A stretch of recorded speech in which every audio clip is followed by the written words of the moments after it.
So the entire point of this video is I got to thinking about my last stay in the hospital, and I was kind of wondering, when they lock you in the ward, are they trying to protect you from yourself or the world from you?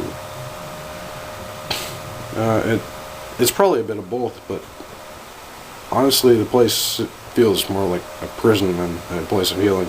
And if you're wondering what kind of ward I'm talking about a psychiatric ward. So now, I've had two bad experiences so far in the psychiatric wards of various hospitals.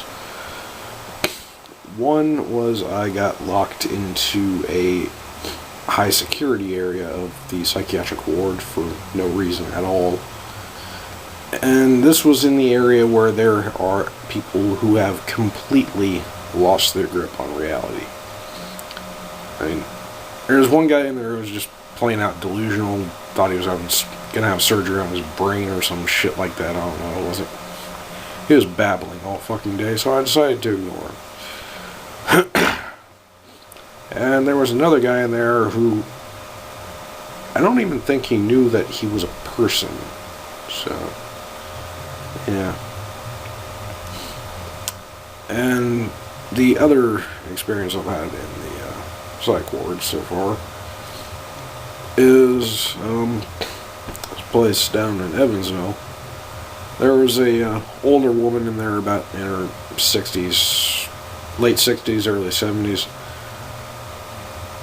Woman was batshit crazy, and she got put into what they call the quiet room 6 times while I was there.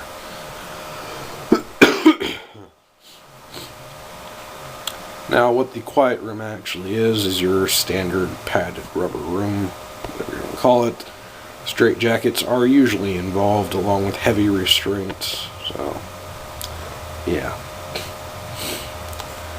Now, yes, I have been in the hospital many times since I became an adult, but there were times when I was younger when the various psychiatrists and therapists I was seeing also suggested that I be hospitalized or institutionalized or whatever the fuck it was. Mostly because of clinical depression or whatever the fuck it was that was going on at the time. I don't quite remember.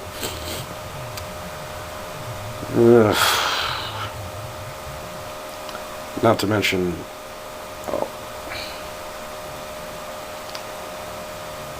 when you do get into the hospital for the first time, you don't know what the fuck's going to happen. You don't know what to think. You don't know who you're going to run into. You don't know if they're going to be semi-lucid, completely sane, and just having life issues, or if they're just going to be fucking batshit crazy motherfuckers.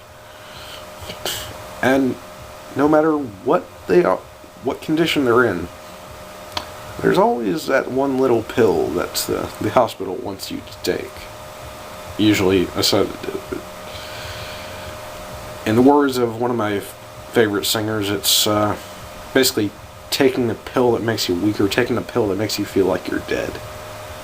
I mean, the medication I was on for a while there, yes, it did help, but it made me feel like a fucking zombie. I could barely stay awake. That makes it very difficult to get anything done. There are good medications and bad ones as well. It just really depends on what would work out for you. I'm no expert on it, I just know certain ones are good for certain conditions. And, yeah.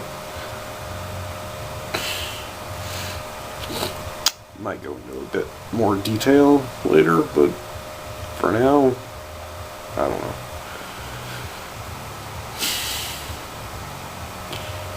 Yeah, that's about it.